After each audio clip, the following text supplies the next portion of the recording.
ahí en todo el revelado y que le quedó mal. U otra cosa que uno tenía que entrar al cuarto de revelado, montar allá en el chasis, y eso venía separado por unos cartoncitos.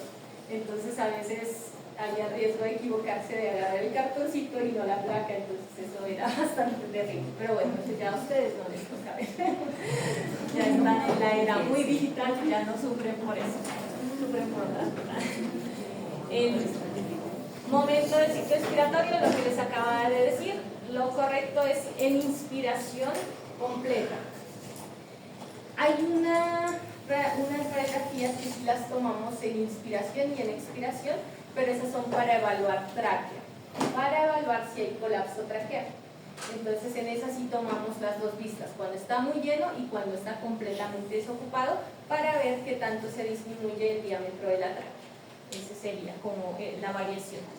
Obesidad, perritos pues que tengan mayor cantidad de grasa externa subcutánea, por ende también tienen mayor cantidad de grasa intratorácica. Entonces van a haber tórax que son o pulmones un poco más radiopagos, pero pues no es una patología en realidad real, entonces tendrían que, perdón por la redundancia, tendrían que evaluar muy bien esa parte.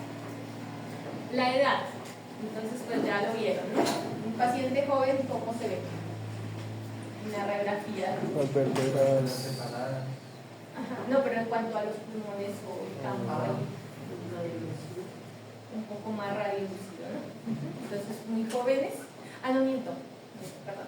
Si son muy jóvenes, si son cachorros, como tienen mayor cantidad de líquido, se va a ver también un poco más radiopaco. Y en los viejitos, ¿cómo creen ver los pulmones? ¿Cómo esperarían ver? ¿Lúcido? No, ahí no es al contrario. Lo que pueden ver es mayor radiodensidad en las paredes de los bronquios por mineralización. Entonces esto es la diferencia que podrían encontrar. Decúbito lateral prolongado. ¿A qué creen que se refiere eso? Decúbito lateral prolongado.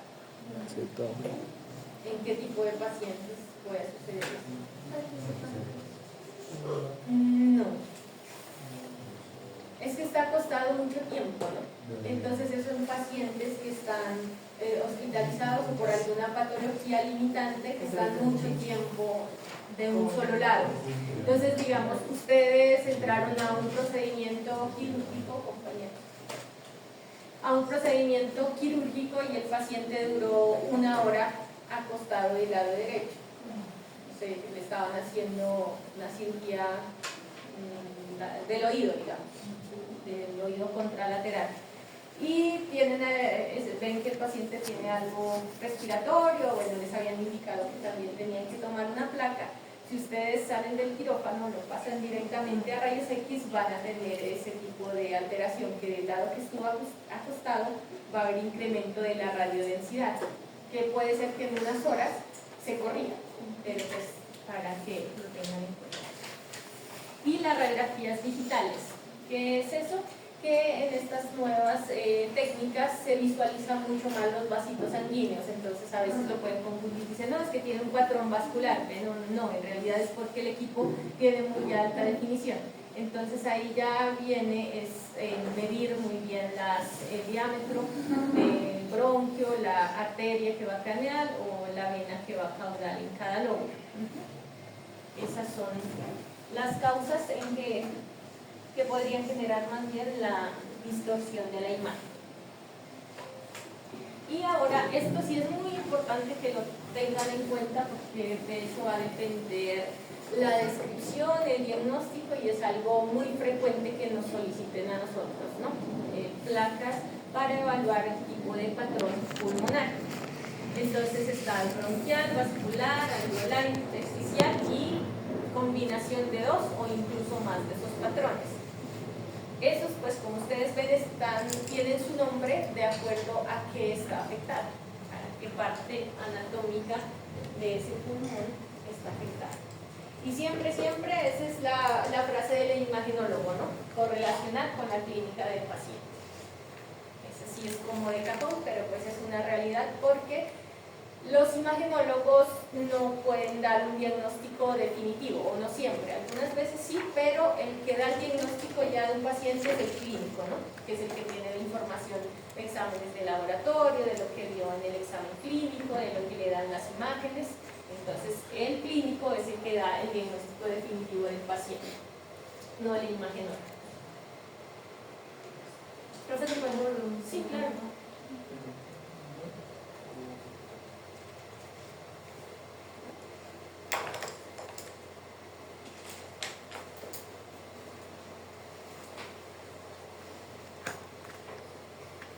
Listo, entonces comenzamos con el patrón bronquial. El patrón bronquial pues, afecta el bronquio. Entonces el bronquio se va a ver aumentado, son las paredes como tal. Entonces si tomamos, como si sale parte del corte transversal de ese bronquio, pues se van a ver circulitos o donas se llaman. Y si agarra el corte longitudinal, se llaman rieles de tren, porque se va a ver radio opaco, esas dos paredes se ve como un camino. ¿Listo? Entonces aquí, bueno, en esta imagen lo que se marca es, miren, arteria, bronco y vena se ven todos igualitos, ¿no? La pared. Pero si el bronquio está inflamado, está más radio opaco, aquí aumenta. Eso es básicamente. Entonces se van a ver acá las zonitas, bueno, desde ya no sé, por ejemplo aquí hay una, aquí se ve el bronquio y aquí se ve radio opaco alrededor. Es que en esta imagen, aquí hay una. Ya. Y los rieles de tren, pues van a ver así, estas líneas. Ese es el típico patrón bronquial. Y pues las causas están aquí. Inflamación netamente del bronquio, algún tipo de tumores, pero principalmente linfoma, carcinoma, edema como tal de esa pared bronquial, puede ser por incluso reacciones alérgicas, por ejemplo, algo del ambiente, algún medicamento, alguna sustancia que hay alrededor. Listo. De mayor visualización de las paredes por mineralización y infiltraciones peribronquiales. Se puede encontrar un patrón bronquial normalmente en pacientes adultos mayores, simplemente porque hay mineralización o algo más de fibrosis, ¿no? Por el tiempo de exposición al ambiente en general. Entonces en los viejitos puede ser normal encontrar un patrón bronquial. O incluso que no sea tan viejo, pero tal vez adulto, normal, los bulldogs también en los braquicéfalos. En ellos se podría encontrar. Y de esta patología de los gatos, que es el asma felino, pues es el signo clásico. Y bueno, aquí dice algo adicional que en casos severos se puede generar atelectasia del lóbulo medio, derecho y enfisema. Entonces, si esto ya progresa, como está tan inflamado, se puede colapsar y generar mayor acúmulo o complicarse con otro patrón que ya van a ver ahorita, que es el intersticial. Ese está, también queda claro, ¿cierto? ¿O alguna duda? Diga.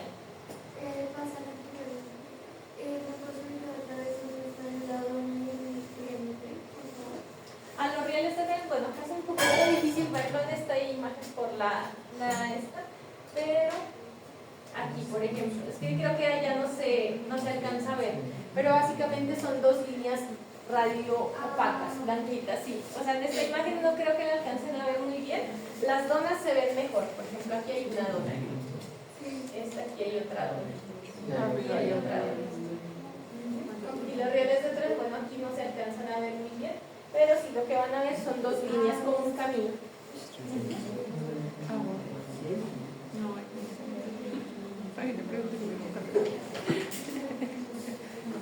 Listo, entonces ahora viene el patrón vascular. Entonces, ¿qué afecta? Los vasos sanguíneos, principalmente la arteria y vena de los lóbulos pulmonares. La cava también la pueden ver alterada. La aorta también, aunque eso es un poquito más difícil que la veamos alterada porque es un vaso muy grande, y también la turgencia como tal de las paredes, el endotelio, es más difícil que se distorsione. Pero pues se habla de grandes vasos y de los vasos sanguíneos de los bronquios principales. Entonces, ¿qué vamos a ver? Que estén más grandes de lo normal, que estén tortuosos, que estén como una serpiente, y bueno, que afecte más de un lóbulo, ¿no? A veces puede ser que afecta solamente el craneal, o puede ser que afecta también los de los lóbulos caudales. Acá dice también que si la arteria es de mayor tamaño, indica que la congestión arterial indica congestión arterial del pulmón, ¿no? En patologías como la tirofilaria, el ducto arterioso persistente, y eso sería un signo de insuficiencia cardíaca congestiva del lado derecho. No es algo patognomónico, ¿no? Pero pues en general se ve en ese tipo de patologías. Y si la vena es de mayor tamaño, indica congestión venosa pulmonar, en insuficiencia cardíaca congestiva, pero del lado izquierdo.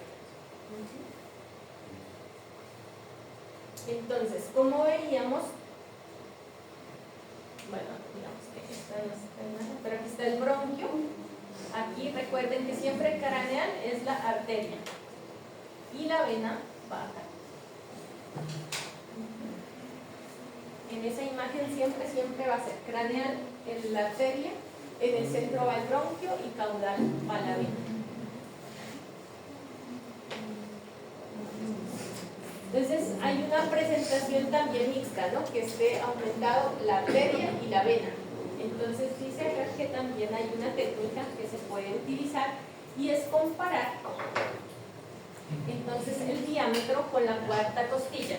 1, 2, 3, 4. Esta es la cuarta costilla.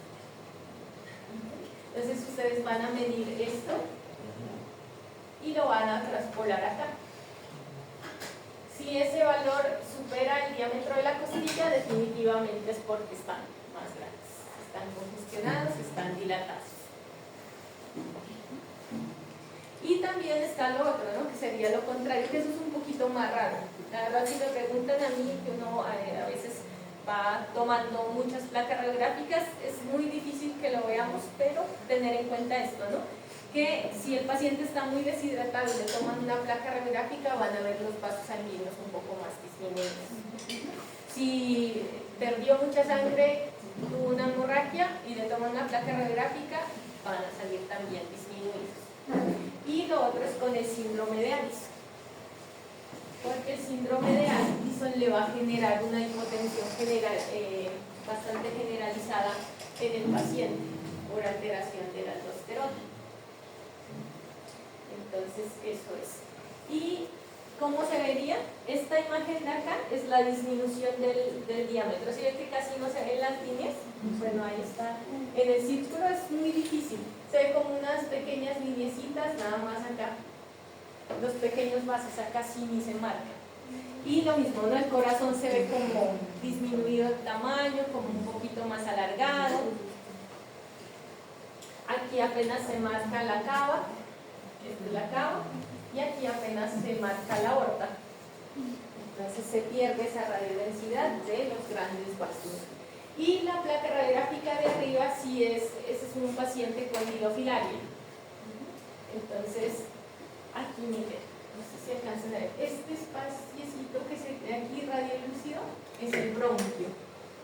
Y miren que acá viene todo esto radiopaco. Esto es. Aquí pues falta la vista ventrodorsal, pero pues aquí en los lóbulos caudales miren esto. Estos son los vasos sanguíneos tortuosos e irregulares. Ese sería el patrón vascular. Y creo que la vez pasada también les comentaba que en la proyección ventrodorsal se va a ver las patitas de charco. ¿Esas patitas de qué? De charco.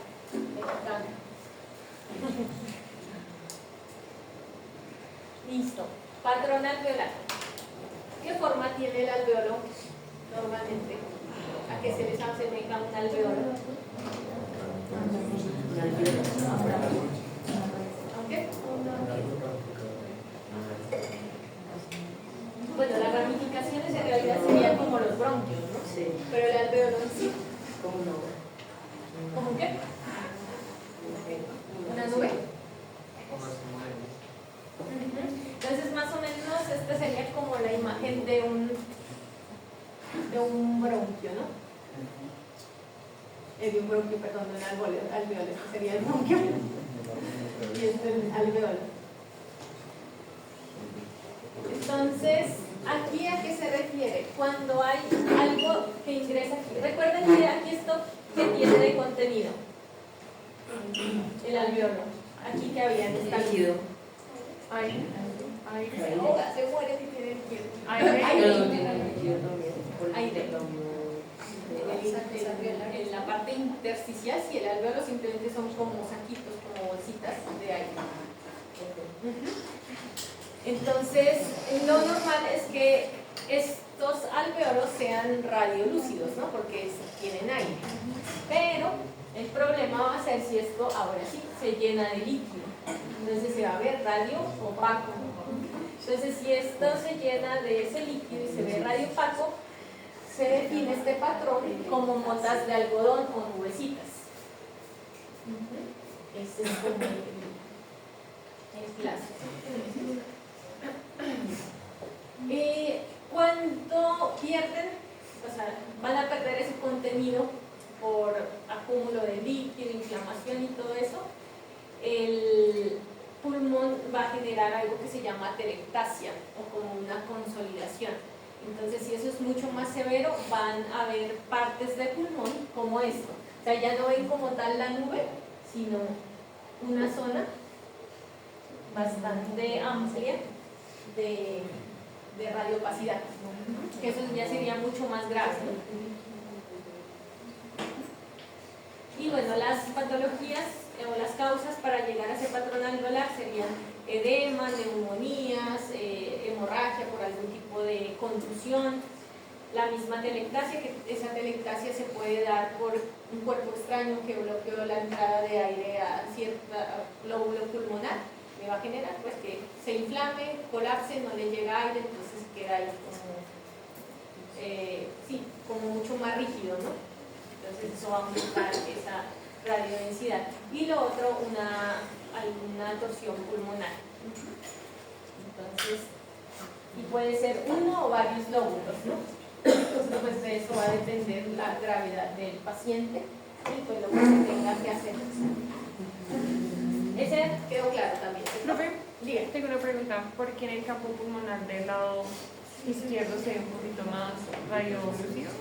Bueno, en este, por ejemplo, esta es la patología, perdón, no la expliqué. Entonces, esto es lo normal, ¿no? Que sería radio, ¿qué? ¿Cómo era el tecnicismo? Radio transparente, ¿no? Era mucho más preciso, porque radio lúcido sería este. Pero el radio transparente en el campo pulmonar, este es el izquierdo. Y del lado derecho, miren, ese acúmulo, bueno, aquí no es muy claro, pero sí es el patrón alveolar, incluso ya con algo de consolidación de parte del pulmón, ¿no? Miren acá que está bastante radiopaco. Aquí no hay casi ninguna zona de radiolucidez. En esta parte del lóbulo pulmonar caudal sí tiene algo, pero aquí ya se está afectando también, miren cómo está radiopaco. ¿Pero a qué se debe? O en esa radiografía que nos indica por qué está la patología. Sí. O sea, tú nos mostraste el campo pulmonar, las diferencias de, bueno, las densidades, pero ¿a qué se debe como tal?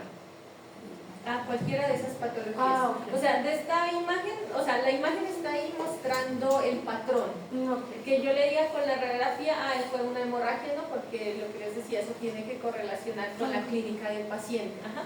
Porque puede ser cualquiera de esas, puede ser que un bronco aspiró, por ejemplo, y se le llenó de líquido o de cualquier sustancia el pulmón, o que tuvo algún tipo de golpe y le generó también la hemorragia.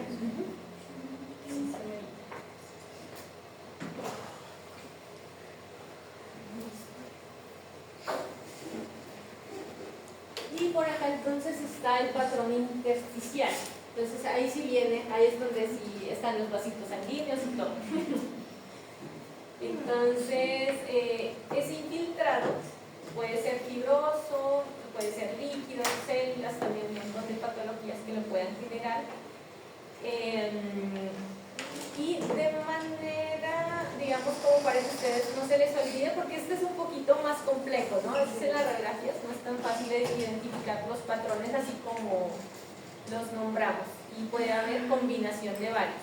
Pero de manera general, esto se describe como una imagen opaca o como ver a través de un vidrio opaco, digamos en las mañanas cuando hay, así como se empaña una ventana o los vidrios. Esa es la parte como la que se describe.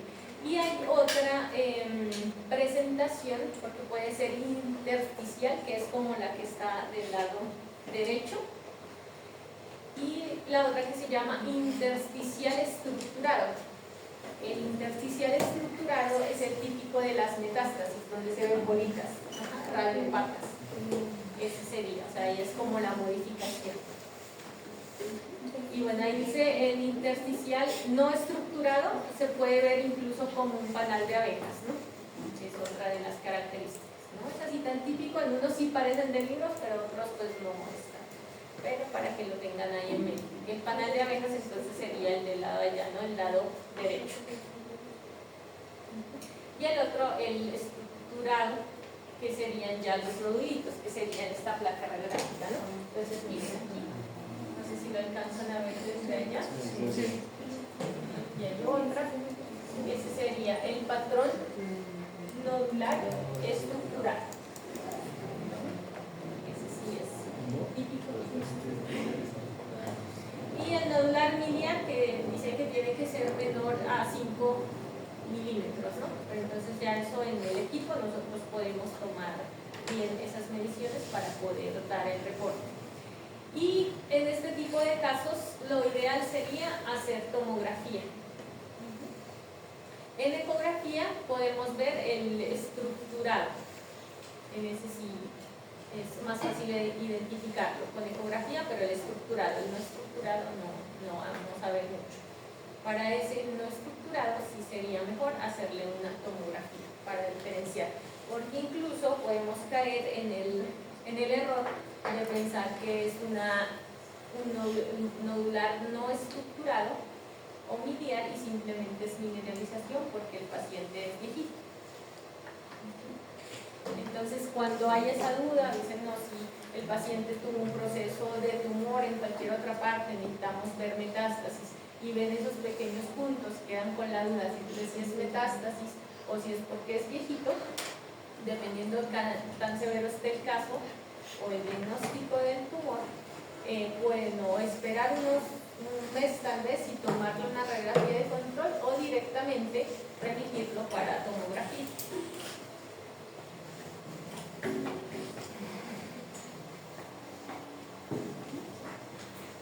Acá uno más grande, como más evidente del nodular estructural, una metástasis.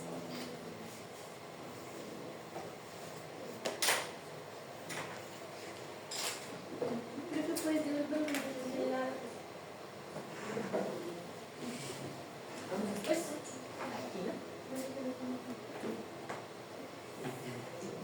Y bueno, tampoco sería tan típico, ¿no? Porque esto podría ser un absceso solitario, por eso también la importancia de bueno, otra cosa importantísima que la corté aquí para que no se vayan a confundir también, y la importancia de tomar las dos proyecciones, ¿no? Y revisar bien al paciente. Si el paciente tiene una masa en el tórax subcutánea y es mineralizada, perfectamente les puede dar esa imagen, y si ustedes no toman la ventrosa, pueden pensar que esa masa está dentro y en realidad no lo está por fuera. Por eso es la importancia de las dos proyecciones. Lo otro también es que en perritas o perritos también, tanto hembras como machos, cuando están viejitos, se mineralizan muchos tejidos, dentro de ellos también los pezones. Entonces hay algunos que se les ve así como nodulitos y son los pezones mineralizados, y no pueden diagnosticar falsamente como un tumor dentro del tórax. Entonces también evaluar eso. verificar, porque muchas veces si vienen los contralaterales también mineralizados, entonces están simétricos bilaterales, son los pezones.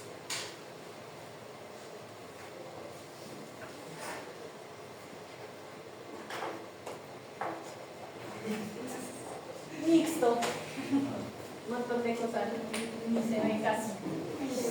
Entonces, intersticial puede ser porque se ve como un vidrio empañado, ¿no? Puede ser vascular también porque las flechas que están acá cerca del corazón, ahí están señalando un vaso sanguíneo engrosado. Entonces, pues, digamos que diferenciar totalmente. Bronquial, bueno, y no se ve tan típico, ¿no? Bronquial no parece, pero sí pueden venir complicados con todo. Nodular estructurado no hay. El intersticial estructurado no. Intersticial normal no estructurado sí lo tiene. Alveolar, nubecitas, pues casi no se notan mucho. Pero de pronto hasta incluso por aquí por sobreposición. El corazón, ¿cómo lo ven? Así de manera general que podrían decir del corazón. Pues está agrandado. Sí, señor. Ajá. Bien, entonces la descripción sería, tiene aumento de contacto cardioesternal y cardiodiafragmático, ¿no? Están como pegados. Que hay un aumento o dilatación de esta zona que era, ¿cuál parte anatómica del corazón? Esta. ¿El?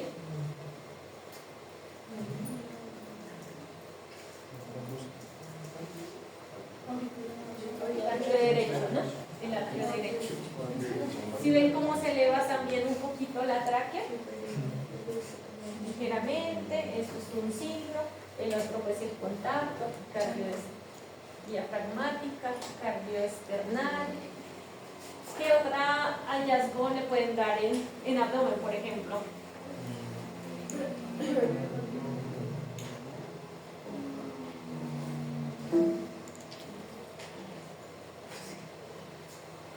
Bueno, que no sobresale tanto, pero pareciera como aquí incremento de la radiodensidad del hígado, ¿no?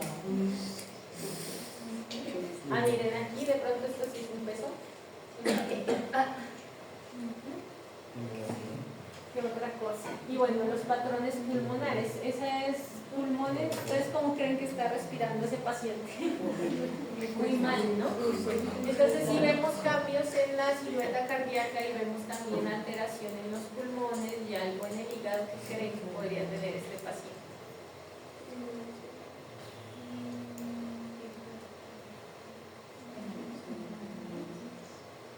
¿O cuál podrá ser el origen de su problema? ¿El corazón, los pulmones o el hígado?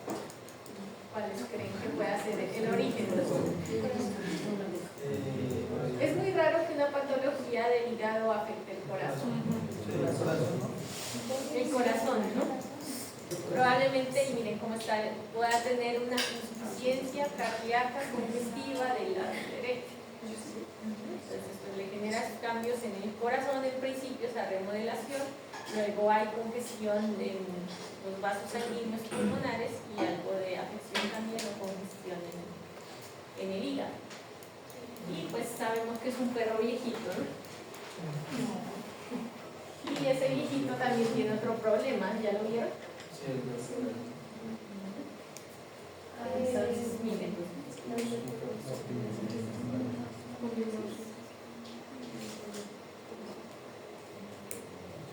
¿Cómo está esa vértebra?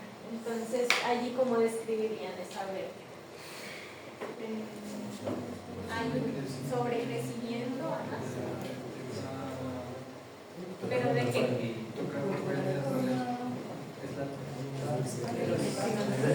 No, pero ¿qué parte de la vértebra tiene sobrecrecimiento?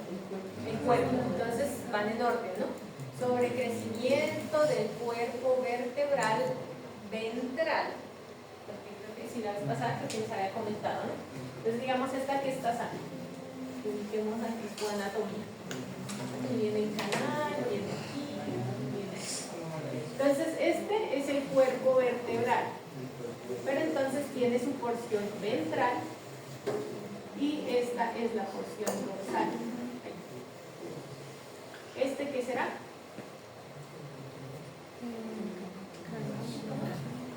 ¿En qué?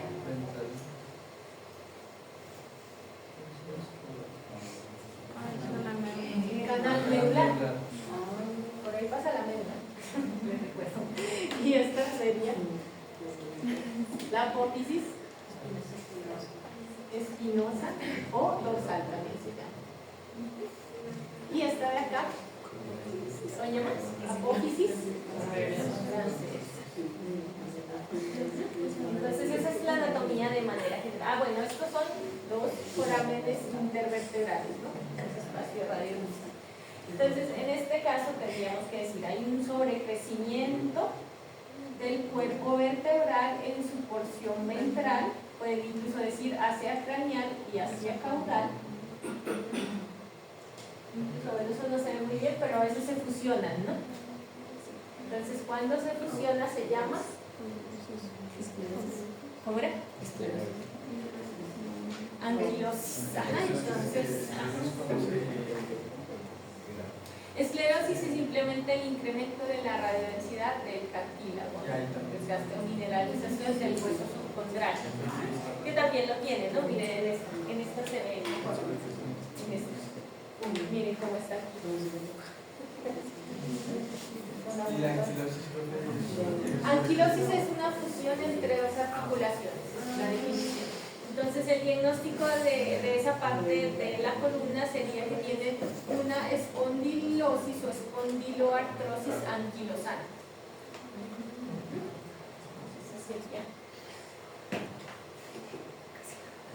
Ahí sí, ¿cierto? Claro.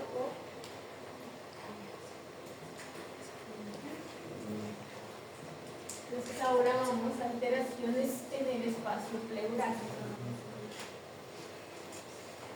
Entonces, en la primera, eso es un derrame pleural. La causa no la sabemos.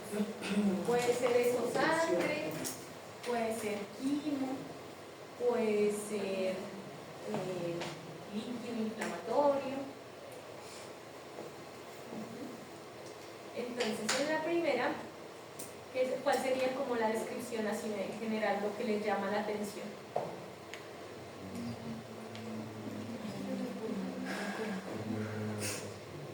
Entonces ahí lo que empezamos es lo más obvio, ¿no? Lo que no se ve el corazón. Entonces ustedes describen pérdida de la visualización de la silueta cardíaca. Eso sería como lo primero. Lo otro pueden decir incremento de la radiodensidad en la porción pues ventral del tórax, ¿no? Eso que nos hace creer que eso no es algo consolidado, no es algo líquido. Y adicional a eso, ese contenido que hay allí, miren lo que está generando. Son los pulmones. Entonces está generando como compresión o desplazamiento, ¿no? Miren, se ven los bordes del pulmón. Entonces hay líquido y eso pues comprime los lóbulos pulmonares. Entonces, sí puede ser, como les decía, sangre, puede ser líquido inflamatorio. Es una radiografía de derrame pleural. Ya el diagnóstico, ¿cómo lo hacemos para saber qué tipo de líquido? Bueno, en principio, preguntarnos si me dicen, no, este paciente se cayó, como piensas en una hemorragia. Si es un paciente, si fuese un gato, una patología muy común es la peritonitis infecciosa felina, es de las más clásicas. Eso. Y la otra, que creen que ya tiene el diagnóstico. Pero entonces, para que evalúen neumotórax, ¿no? Entonces, acúmulo de aire fuera del parénquima. Entonces, ¿qué hace? Miren cómo está. Ese corazoncito está flotando. Como hay aire libre, entonces lo comprime hacia arriba o lo eleva. Entonces ese es un signo clásico del neumotórax, ¿no? Se separa el corazón del contacto con el esternón. y como lo comprime hacia arriba, miren aquí cómo se ven los pulmones, se ven con incremento de la radiodensidad. Sale el aire, no pueden distender adecuadamente.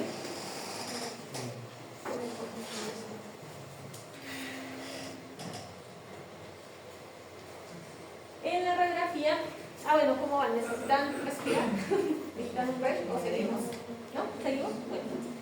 Listo. Entonces en las placas radiográficas también podemos evaluar el esófago. Entonces una patología que se llama megaesófago, que lo podríamos encontrar en qué tipo de pacientes.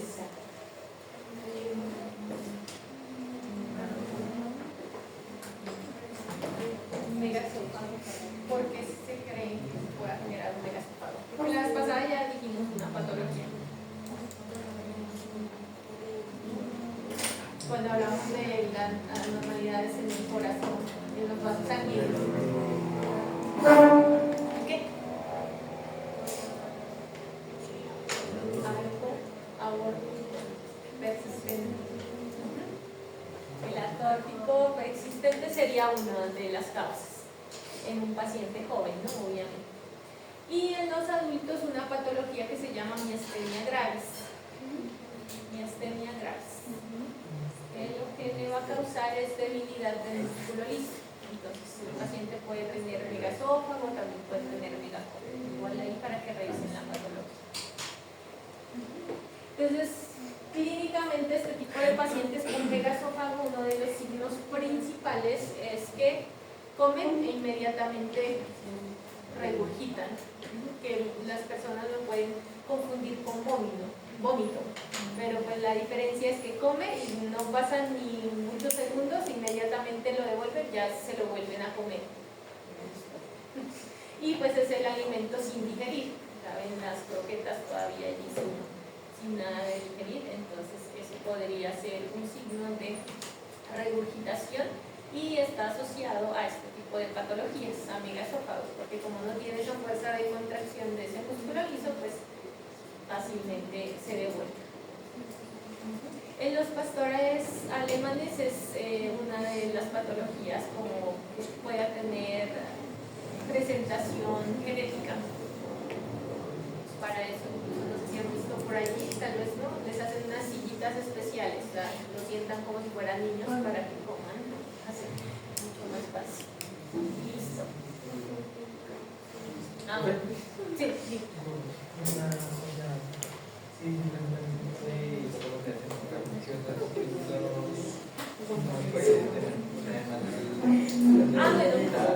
Sí, son pacientes débiles y con pérdida de peso.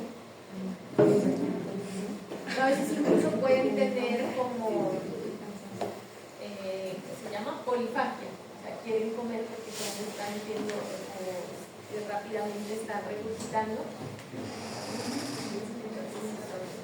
Son pelos débiles, con pelo bajo, baja condición corporal.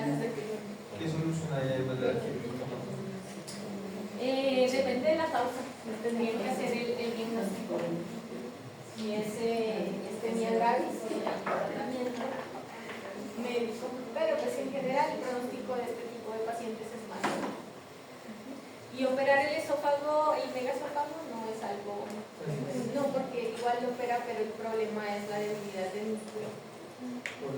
Entonces muchas veces es lo que les decía, de acomodar al paciente para que pueda comer, siempre elevado, todo para que lo pase mucho más rápido. Lo otro es formación de divertículo también. Entonces, depende del sitio donde esté afectado, ¿no? Puede estar el divertículo aquí, de ahí hacia atrás el megaesófago, que era lo que hablábamos del cuarto órtico persistente también. Entonces, se le puede formar ahí una bolsita o tener este tipo de presentación, el esófago, parte del torácico y el cervical aumentado de tamaño. Entonces, una manera de, si no es tan claro, con la placa radiográfica simple, que sería la primera, se hace administración de medio de contraste, que es el sulfato de bario. Entonces allí pues van a ver este tipo de cambios. Y lo otro, cuerpos extraños esofágicos, ¿no?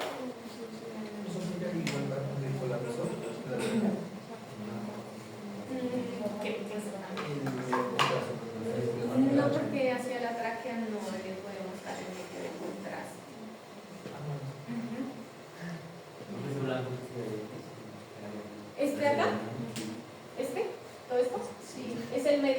contraste, es sulfato de bario. Y el de la derecha. Y este pues está dibujando el divertículo, ¿no? También. Este de acá es el un cuerpo No, extraño. no, profe. ¿De qué? Donde está como un No, contraste. ese. Ah, sí, es el mismo medio de contraste. Ah. Lo que pasa es que, miren, algo alcanzó a pasar al estómago, pero el resto se quedó aquí en esa bolsita del divertículo. Entonces, si tiene aquí, tiene acá, hay algo que sí deja pasar, pero parcialmente. Entonces, los dos son de contraste.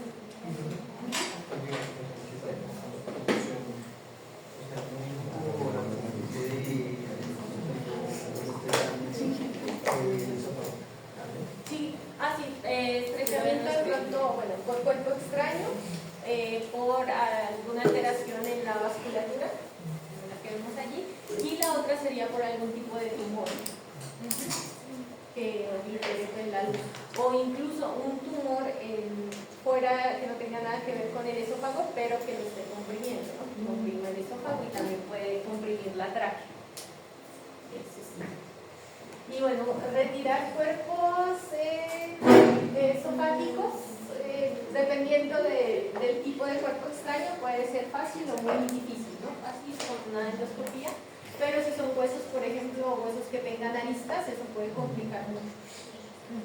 Y el esófago se puede romper fácilmente. Y si se rompe el esófago, ¿qué creen que pase?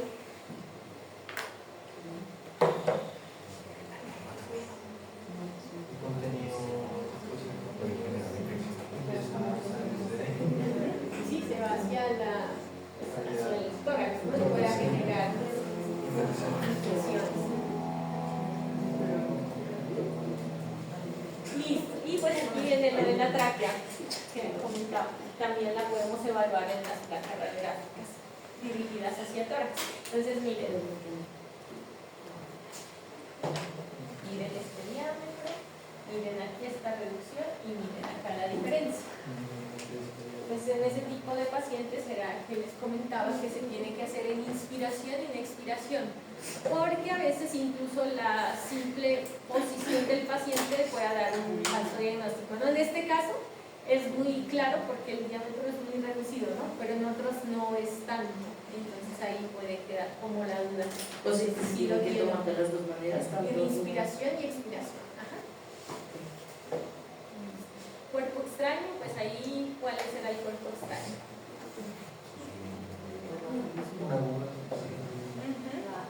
Aguja. Y el que tiene la flecha, microchip. Ajá. Sí, porque también puede decir ustedes, ¿no? Y se lo pasan al cirujano, ¿no? Y bueno, pues el cirujano no sepa. Es decir, le quité la aguja y le va a quitar el otro cuerpo extraño, pero pues el otro era microchip. Para eso se necesita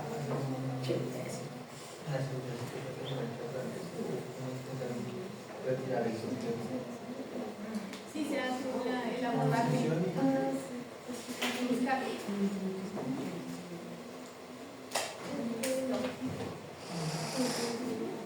Y la otra, la placa que está allá es la ventrodorsal, ¿no? Del centro. Entonces, miren.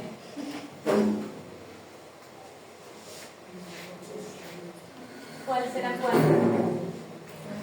La de arriba es cuál? La aguja, ¿no? Y la más caudal o más lateral es el microchip. Y si ven que está en el tejido subcutáneo y aquí pareciera que está debajo de las vértebras, ¿no? Por eso es muy importante las dos para poder tomar decisiones y hacer bien el diagnóstico. Y las puertas.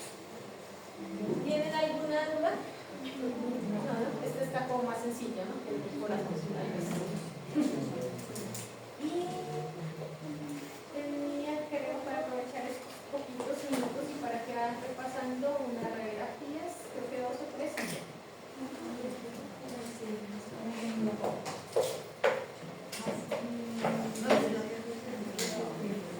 Ahora hacemos la siguiente clase. Sí, vamos a la siguiente la vemos. Ya solo